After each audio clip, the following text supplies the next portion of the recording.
beat, demons in your ear. Now you wanna be with me. Papi, you know I want that heat. Now you wanna be with me. Papi, you know that. And for more Hip Hop News TV, and right now we at the Mixtape Live 2024. We got the likes of MC Lyte, DZ Jazzy Jeff, KRS-One, Flavor Flav, Big Daddy Kane, Kid and Play, 69 Boys, Chubb Rock, DJ Cool, Craig G, Fat Man Scoop, Furious 5, Cool G Rap, Master Ace, Sam the Beast, Schoolie D, Stetson Sonic, Sweet T, the Tag Team, and Tough Crew, and Ultra Magnetics. We're going to be interviewing them later on the day, y'all, so y'all just stick with us, all right? It's your boy Philly Dark One, for sure.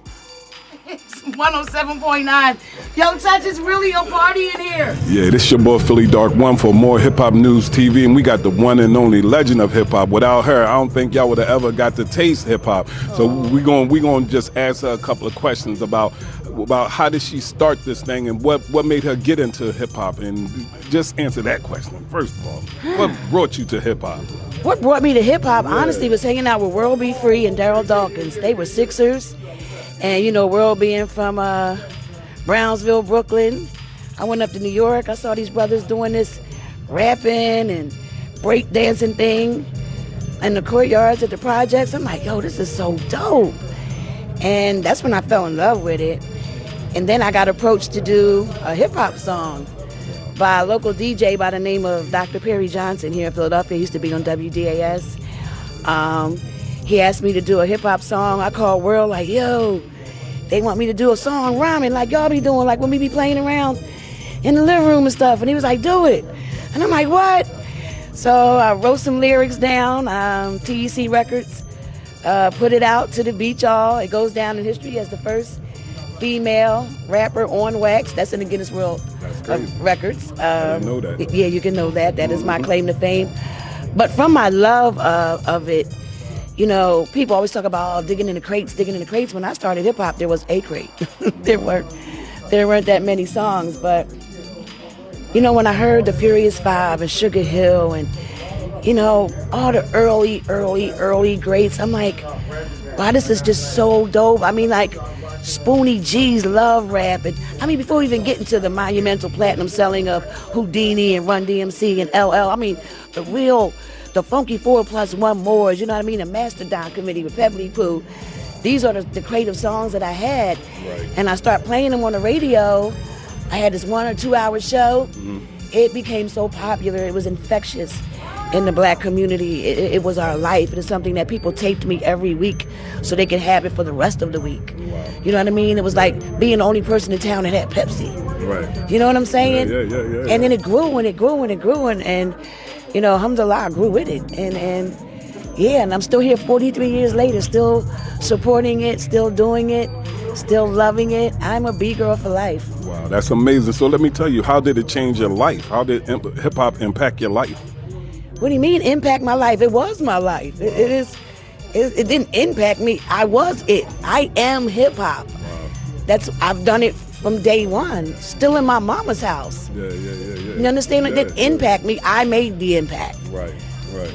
You understand? Yeah, definitely. And I just want to commend you on just still hanging in there with hip-hop, because a lot of people, you know, they kind of leave it behind. They're not really hip-hop. Right, and because of the new wave of hip-hop that's in the day, and they really don't have that much respect for it. So let me ask you a question about the new wave of hip-hop and where it's going. Like, if you could talk to the young bucks today. I would tell them to take that microphone and use it with a degree of responsibility to watch, because you know we live in a microwave time now. Everything's so fast, so moving, and you know, me and Kane was just talking about this the other day.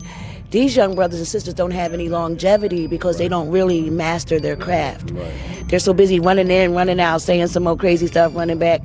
They're not paying attention to the business aspect of it, or like I said, the responsibility of holding that microphone and knowing that what they say has an effect on a generation. Right. That is my wish for them, to know that, especially the sisters. We don't have any sisters that are showing them anything but a snatched waist and some lashes.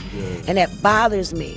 And I'm not saying that we as women shouldn't be sexy. If anyone did it better, Salt and Pepper, you know what I mean, MC Lyte, they showed you how to be sexy but respectful.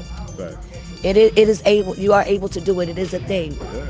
You know what I mean? So I want that for them. I want them to learn. I mean, because now, there's so much paper that they're getting. You know what I mean? Crazy. And none of them don't even know what the hell to do with it. They got a lot of power. I'd rather them get out of some of those name brand clothes and buy some property. Right. You know what I mean? Yeah. And learn how to create college funds for the children that they're having.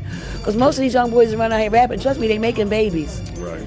And college is right around the corner for them babies. Facts. You know what I mean? I agree 100%. Yeah. Now let me ask you too. Like right now in this, what are you doing today? You doing anything that you can tell us about that in hip hop? Other than doing my show every day, Monday through Friday. Tell us about it. My viewers that I don't am know. on Classics 107.9 every day, 2 to 7 drive time. I play old school R&B. At 5 o'clock, I go downstairs for something that's called a basement party. My show is what inspired tonight's concert. This is the 14th time we've done the All Stars of Hip Hop. We started on my 30th anniversary, and here we are today, killing it with another show each and every year. Today is a special night. My boy Jazzy Jeff, who I took out of his mama's kitchen, curated 24 MCs to hit the stage on one night. It is an amazing night to see how he structured it, how he curated it, how one act just goes into the next act. It's a very creative piece. And I wish every young school artist was here tonight to see how this is done so they could see some true masters who live this culture do it. Facts, I agree, and that's what I like about where we at today with this. It's still giving relevance to the old school hip hops, you know, because so many people when you get old head, without getting relevance to Miles. true, You know but what I the mean? old Poetry. heads get lost in the fray with these new people. No, y'all, I don't know about us getting lost in the fray. We right here. We not going. We not lost. Yeah, but In the fray. We lost in the fray to young people. facts, And and that's we really don't even give a damn about that though.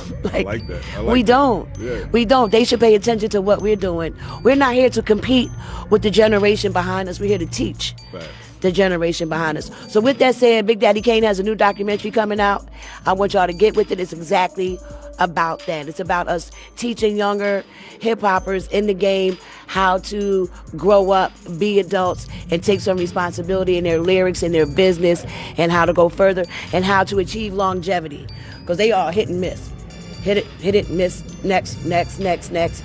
You see that brother over there, Big Daddy Kane has been doing this forever, and still doing it.